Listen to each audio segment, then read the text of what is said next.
Congratulations to Blue Origin for the successful launch of the New Glenn rocket to orbit in the wee hours this morning of 16 January 2025. The first stage of this rocket has a thrust of 3,850,000 pounds of thrust using 7 BE-4 rocket engines, the same engines that Blue Origin supplies to the Vulcan rocket used by the United Launch Alliance. So that stage, as I said, produces 3,850,000 pounds of thrust, which is about the equivalent of one of the boosters of the SLS rocket. But now this rocket is a low-cost rocket. So this opens new opportunities for commercial space and low-cost access to orbit.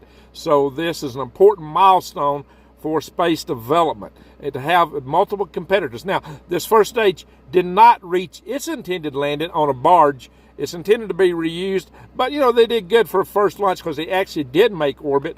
So, I'm sure Elon Musk will welcome them to the crowd finally and making orbit. But, Elon did lose some boosters on his way to his first flight of a SpaceX rocket. It took 4 flights for them to make a success, but their Falcon 9 has been very reliable. Out of 425 flights, it's only had 2 failures, which is a very high reliability in the world of space launch. So let's hope Blue Origin has a similar high reliability. Time only will tell. But Blue Origin has taken their time because they've been intended to get everything right from the get-go, kind of like NASA. But they don't have that build a little, fly a little, kind of attitude of SpaceX. But they've had a very good success here.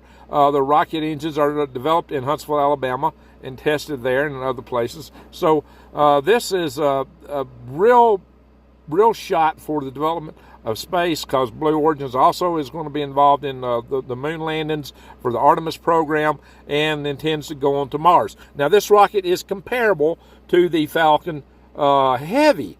The Blue Origin rocket is capable of sending 99,000 pounds to low Earth orbit, whereas the Falcon Heavy is capable of sending 140,700 pounds to low Earth orbit, and the Falcon 9, by comparison, 50,300 pounds. So it is that shows you the comparative range. This is a heavy lift booster, a low-cost heavy lift booster, which we can look forward to a lot of performance in the very near future. Now, we welcome the upcoming flight of SpaceX Starship 7.